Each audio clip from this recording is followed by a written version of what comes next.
Hi, my name is Georgie, and today I will be talking about kind of my heritage and my culture and what's important to me. So, the first thing I want to mention is that I don't really have one set particular ethnicity or heritage. I come from a lot of different things. My mom is German and Irish, and so we tend to focus on that a lot, but there's also different parts on my dad's side, like Scottish, British, a lot of European countries. Just there's a lot that we all come from. There's probably more that I don't know about. I've never taken a DNA test. That'd be fun to do, but yeah, German and Irish are definitely the two things that are prominent in my life. And then family culture is something else that I want to talk about because I think that the culture you build with your family and the traditions that you build with your family are the most important. So, yeah. Okay, first, I want to talk about Germany. It's really cool because I just got back from Germany. I went there to study abroad, which is really cool. It's one of the biggest reasons I wanted to go to Germany was because like how much my mom talks about it and our heritage. It was really cool. I'll tell you a little bit more about that as I go down this list. So for food is one of the biggest things that's prominent in my family. There's these things called schnitzel. It's hard to pronounce, sorry. But it's a food where it's like a flattened piece of meat and then it's breaded and fried. It's really good, it's really juicy. Here's one that my mom made with some potatoes and coleslaw. It was so good. I remember my mom made it, but it was really exciting going to Germany and getting the same thing, and it was like the exact same as my mom makes it, because my mom got it from her mom. Her mom is like kind of passed down the recipe, and it was like so cool to see the like it's the exact same. I went to Germany and got to taste it, and it was just like really really cool, like full circle moment to have a schnitzel over there. And then beer. Beer's a big thing. My mom likes to drink beer. My dad likes to drink beer.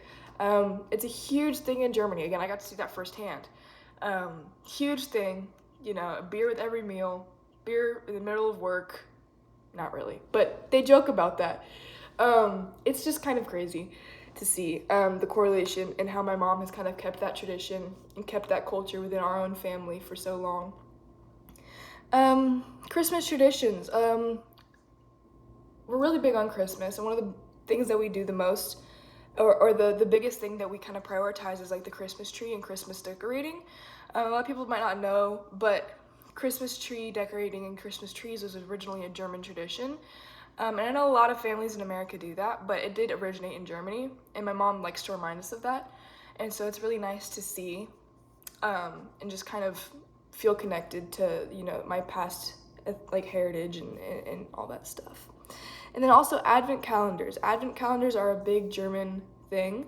And my mom does those for us. Sometimes she'll hand make them, sometimes she'll buy the little chocolate ones. But an advent calendar is basically something that you open like the 30 days before Christmas. And so you'll open one on December 1st, and then on December 2nd, December 3rd. And there's companies that sell them, but my mom likes to make them sometimes, which is really awesome. She like make this huge poster and like there's like a little toy or a little candy inside for each day, and it's just it helps build that momentum up for Christmas, and it's definitely a really fun thing to do with our family. Do it in the mornings before school.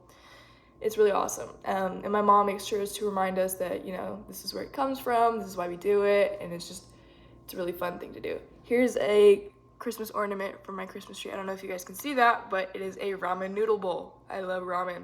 Completely unrelated, but this is the only thing I could find of Christmas ornaments in my camera roll. So, yeah.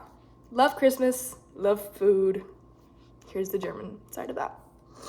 So, for Ireland, it's not as prominent in our family's culture, but that's okay because it's still part of us. St. Patrick's Day is a huge thing for my mom.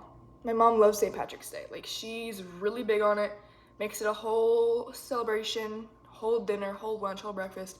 So what she'll do, and this isn't really an Irish tradition, this is kind of more of like a family tradition, but she will, when we were little, tell us that the leprechaun came to her house and made a whole mess. And so she would take like green dye and make little footprints all over the house, and she would dye the milk green, and she would, you know, just make everything green, make everything very St. Patrick's Day on St. Patrick's Day. And it's just like a really fun like core memory as a kid to like wake up to see the leprechaun ruin the whole house and made a mess.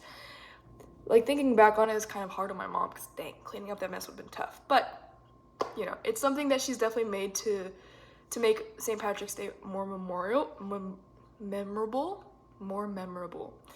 But yeah, so she definitely makes a big deal about St. Patrick's Day. We always have big St. Patrick's Day dinner. And yeah, so that's definitely something that we do to kind of stay in touch with that.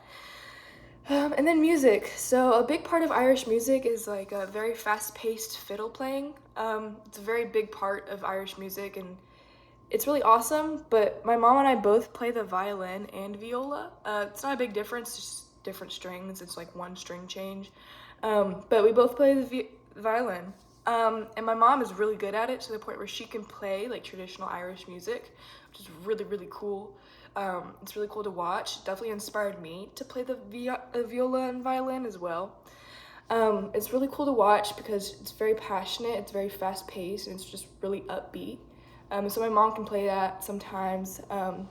It's really cool. I'm not that good. I never stayed with it long enough to get to that point, but still, really, really cool. Oh, and also these are pictures that I took. Okay, so the last thing that I want to talk about is like our family culture. I think, as I said before, family culture is like one of the most important things. You can, think about the past and try to stay connected to like past ancestry, but at the end of the day, it's what happens now is what matters. And so that's why I wanted to talk about family culture for a little bit. So when I was thinking about family culture and like kind of what makes our family, a few things that I thought about was like the 4th of July. Here's some pictures of the 4th of July at the beach. We love the 4th of July. And with that, obviously, barbecue. Now this is really big for my dad. My dad loves a good barbecue. Brisket, steak, pork chops, pork tenderloin, anything and everything. You name it, my dad's probably grilled it. And it's always good. He loves to barbecue, I love to eat it. It's awesome. I love barbecue. It's like a huge thing for our family. Every time we don't know what to make for a big event, it's always dad's gonna make something on the grill. It's gonna make something amazing, and it's always so good. Always. I can go on and on.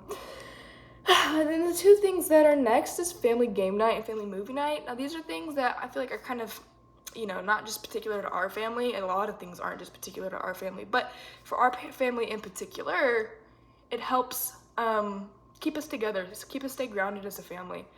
It kind of takes us to a point where we can stop and kind of just soak life in instead of rushing through it, stopping and smelling the roses per se. It's really nice time for us to just kind of stop and connect, and it's definitely something that I'll probably implement in future generations of our family.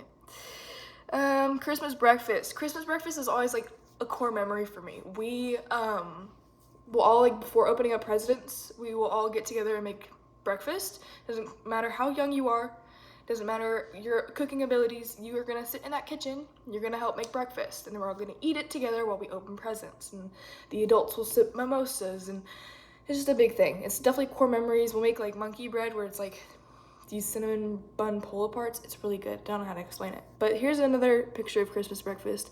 There's leftover barbecue steak from the night before, and then there's eggs and sausage, and just really yummy overall. Just a lot of core memories that came from Christmas breakfast.